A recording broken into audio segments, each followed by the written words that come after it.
Really? Well, there goes Gavin.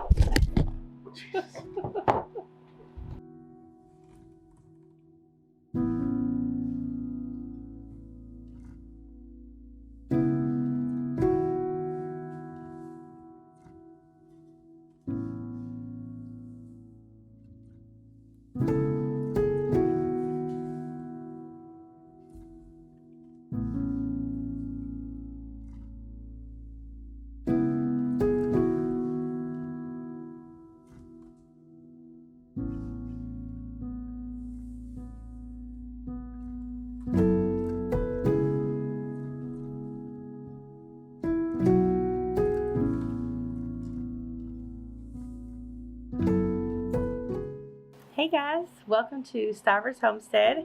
I am Jen and Zach will be jumping in here whenever he can.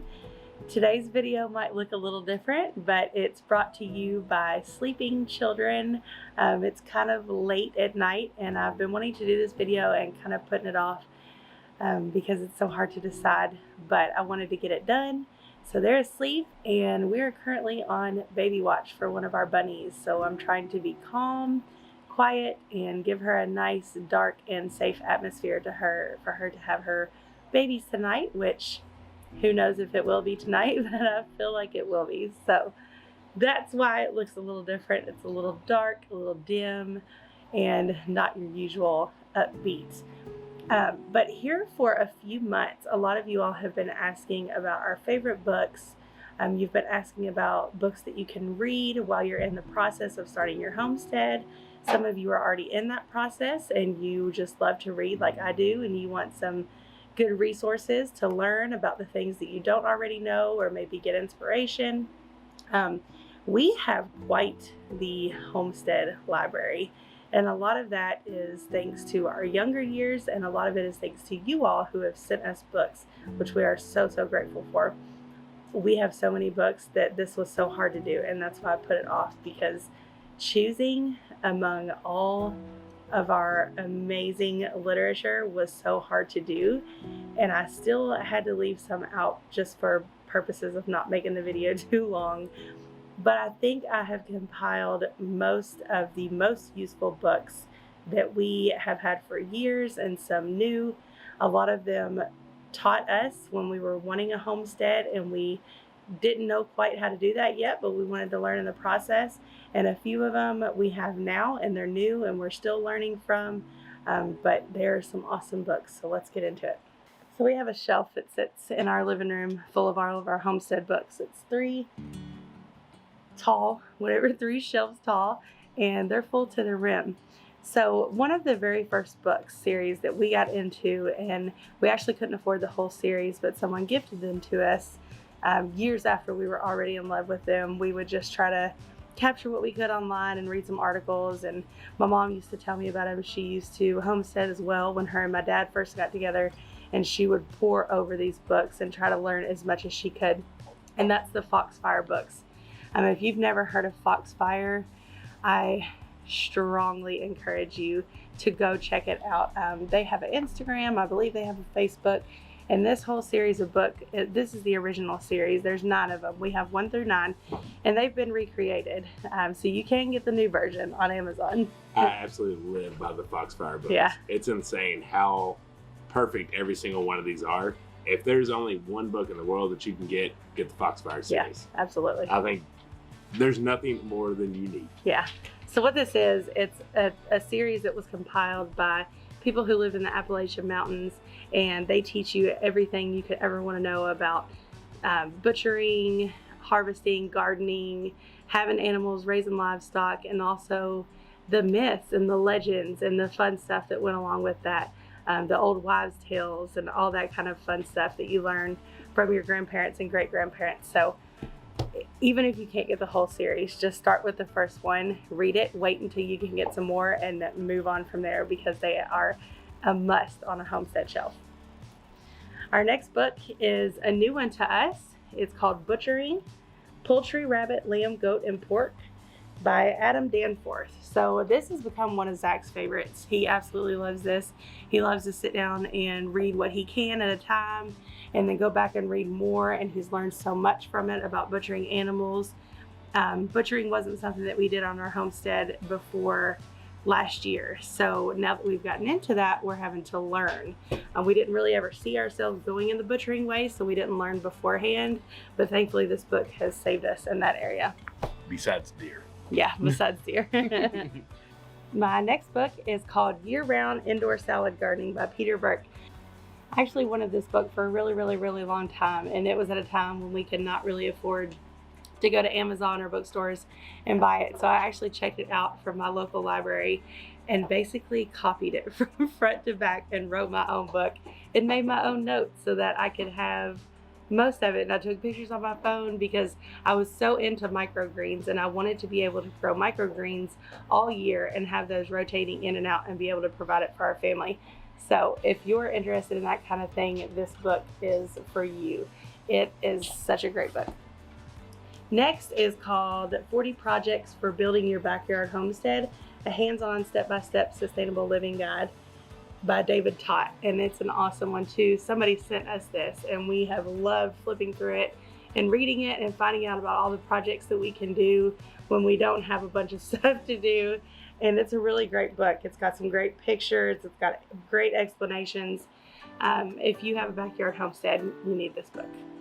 The next book is The Complete Guide to Pressure Canning by Diane Devereaux. So a lot of you always ask, or you always say you're intimidated by pressure canning, and pressure canning is one of those things that's hard to teach on YouTube, right? Because everybody's area is different, your rules are different, your comfortable levels are different. Water bathing is simple. You know, the instructions and the recipes are straight to the T. It's not something that you have to worry about or be intimidated by, but pressure canning to some people can be a little bit overwhelming. So this book is an awesome book. It tells you all about pressure canning 101, gives you every step, every guide you need to know, specific for you. It tells you about different areas, and then it also has recipes. So, I mean, if you've ever wanted to pressure can and you've just been nervous about it, this is the book for you. All right, the next one is The Complete Ball Book of Home Preserving, which also teaches you about pressure canning and water bathing. It gives you every step, everything, but it also has recipes. This is my go-to canning book. It's, as you can see, it's kind of worn. It's got notes all in it. I've got papers everywhere. This is my canning book. When I'm ready to can, this is what I pull out. Now, I do have other canning books like The Complete Pressure Canning and another one that I'm going to show you, but my most used recipes are in this book, and it's my absolute favorite. It's got, I mean, it's by Ball, so it's got everything you need to know, and a lot of, I think I've even done a video about it before, that it's just a really important book to have if you're into home preserving. Okay, before we move off the canning books, this is my new favorite canning book. It's the Amish Canning Cookbook by Georgia Veroza. So I actually learned about this book from Podnut Family Farm. She is a canning queen. She is my inspiration. I look up to her. I want to be her. I can a lot, but that woman, Tasha, she cans a million times more than I do, and she knows so much more than I do. So she suggested this book, and I've loved it. I love reading it and finding new recipes to try next summer and in the fall, and be able to have some new stuff. I've already got the basics of canning down, so this is a great recipe book. Okay, done with the canning books, I think. My next new favorite that I have officially read 3 times now, I think, is the Dairy Goat Handbook. It's for Backyard Homestead and Small Farms by Ann Starberg. We just got goats. We've had 4 goats for an entire year, but we just got a whole goat herd. So the 4 were really easy and manageable. And now the new 11 that we have has kind of been a learning curve. We didn't know them, we didn't know their personalities and stuff, so we've had to learn that. In this book, I read it before we got our first 4, but then I read it 2 more times before we got the 11, just to make sure I was up to par on everything I needed to know for our goats. You don't want to jump into goats without knowing every possible thing that you can. They're not like puppies. You can't just stick them out in a field and say, oh, I have goats. So this book teaches you everything. It's helped me learn how to milk, while I do watch YouTube videos, books are my favorite. And this has gotten me through our first successful 2 goat herds. Okay, only 3 more books, and this one is a brand new one. It's called Nourishing Traditions, the cookbook that challenges politically correct nutrition and the diet dictocrats by Sally Fallon. So somebody just sent me this, and it has quickly become my new favorite book to read from front to back. I haven't read the entire thing yet. I've left out a little bit of the middle, but the front and back I've read the most because it teaches you mostly about our broken food system. It teaches you things you can replace with the things that you've never thought of replacing, the things that you didn't ever know were bad for you, but that are, and it tells you what to do instead. And it's not condescending by any means. It's just very knowledgeable, and it really, really opens your eyes to things that you just have never thought about in your kitchen, the staples that you've always used, your mom's always used, your grandma's always used, and you never realized how bad they were for you. And it's fun. It's a fun book. It teaches you a lot, but it also entertains you. So this is probably my new favorite, besides the goat book and the Amish kitty book. Okay, so our go-to garden book is called The Garden Problem Solver Reader's Digest, and it's awesome. Whenever we have an issue, a pest, a disease, some kind of illness with our garden, something we've never dealt with before, we get this book and we open it, and I'm telling you, it has every single thing you could ever think of. It will not disappoint you. If you're looking for something, you will find it in here. It's got an awesome glossary of, if you just want to look up word by word, you can find it in this book, and it's huge. It's a hardback, so it's a must if you're a gardener, and if you've ever wanted to know about, beetles or tomato hornworms or pests, anything like that. It's a great resource. Last but not least, actually I think it's second to last because I think I forgot to grab another book. Y'all know how much I love my herbs. I love all of the Rosemary Gladstar books, which I forgot to grab, but I couldn't really because I think I have total about 10 Rosemary Gladstar books, and I can't really show you all of them. She's my favorite. Whenever I want to know anything about herbs, I run to her books, and she has a book for everything, herbs for everything. But my next favorite herb book is the Encyclopedia of Herbal Medicine, 550 Herbs and Remedies for Common Ailments. So if you've ever saw something out in the wild and took a picture of it with your phone and been like, I see this now, what do I do with it? What kind of herb is this? What purpose does it serve? You can find it in this book. It pretty much has everything you could ever think of, from top to bottom. And it gives you all about it. It gives you where it originated, its history, what you can use it for, what you don't use it for, what it's good for, all that kind of thing.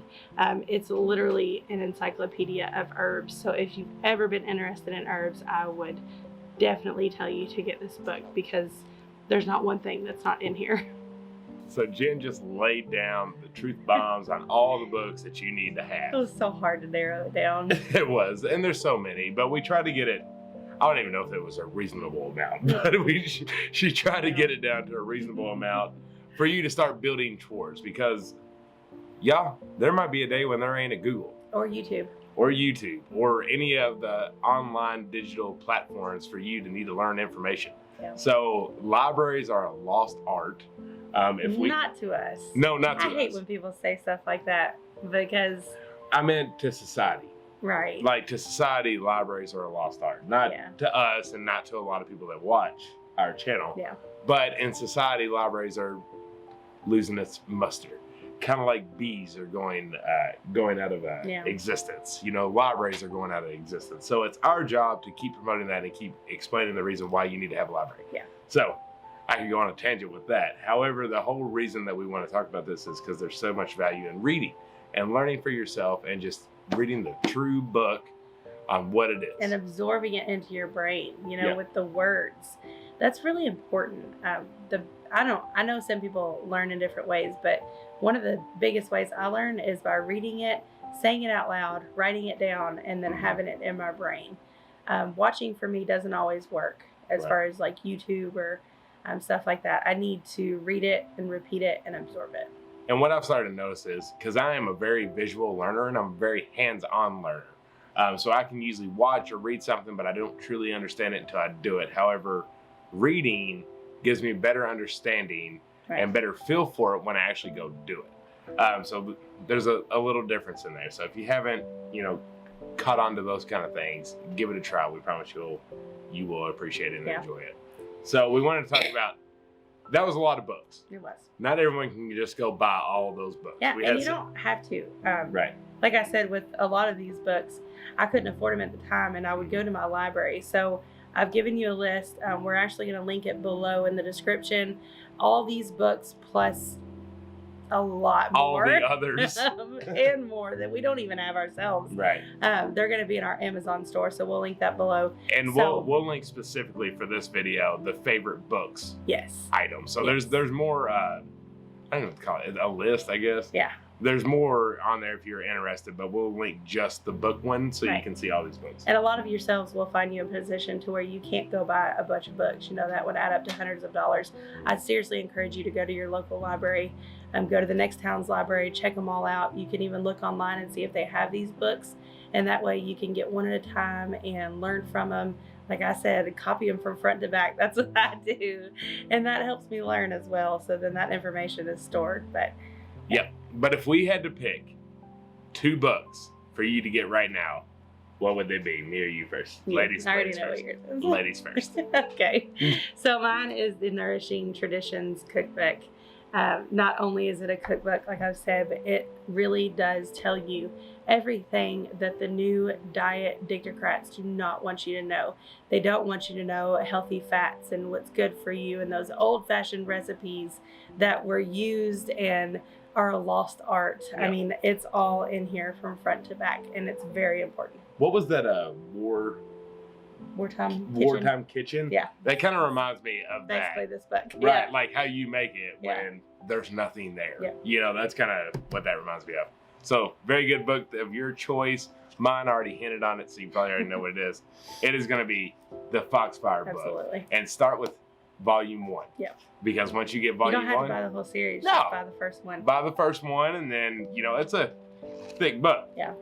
I'm not a quick reader. So for me, it would be plenty of time to save up for the second volume. They're so interesting. And just give you a little detail. The first volume, this is what it's called. Hog dressing, log cabin building, mountain crafts and foods, planting by the signs, snake lore, hunting tales, faith healing, moonshining, and other affairs of plain living. Y'all, that has everything that you could ever need. Everything. So we got moonshining, we got hunting tales, faith healing, and planting by the signs. There you go. You got it all right here in volume 1. I tell you what though, this is the most underrated book I think I've ever seen. It really is. Because I don't feel like I've heard anyone talk about it besides the little community that we watch in Foxfire because we love them, we follow everything Foxfire. This is the book that you need. It is. And there's what, 10 volumes? 9. 1 through 9. So get them, read them. You'll absolutely love them, and you'll laugh a little because it's some funny tales they got in there with a lot of learning. All right, who wants to see a quick update of the rabbit before she gives birth? She's throwing the rabbit in here on the book video.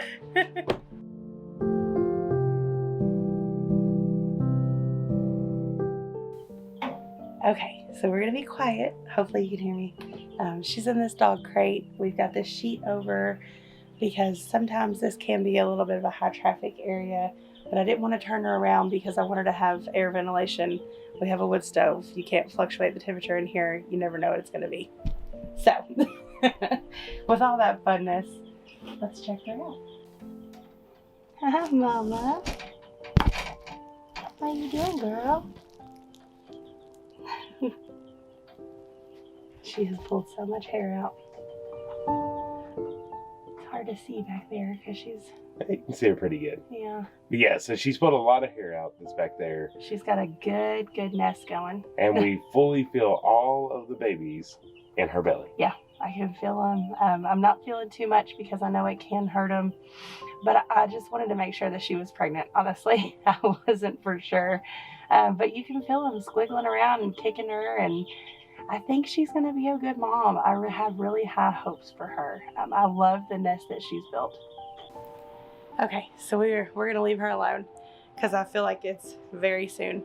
As you saw, she comes up to us. She loves us to death. So she's my favorite bunny. Yeah, a lot of people said basically having her in here and her hearing noise, hearing the dogs, the cats and stuff, that it would freak her out to the point where she wouldn't be a good mom.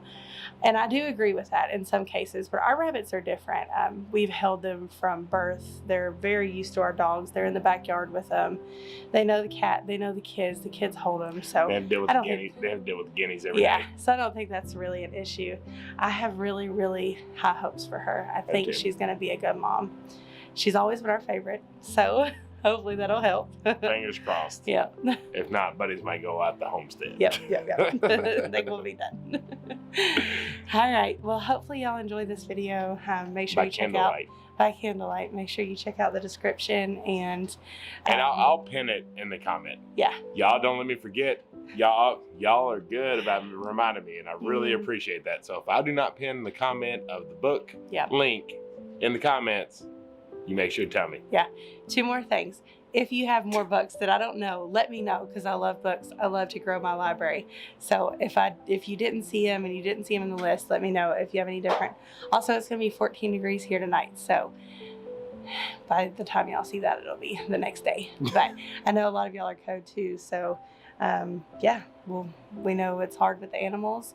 All of our animals have bedding, and they're going to be safe and warm, and we'll be praying for you guys as well. And yeah, I think that's all. You just remind me of what? 2 things. 2 things. Thought of one, forgot the second. Yeah. All right, we love you. Until the next one. Bye. Bye.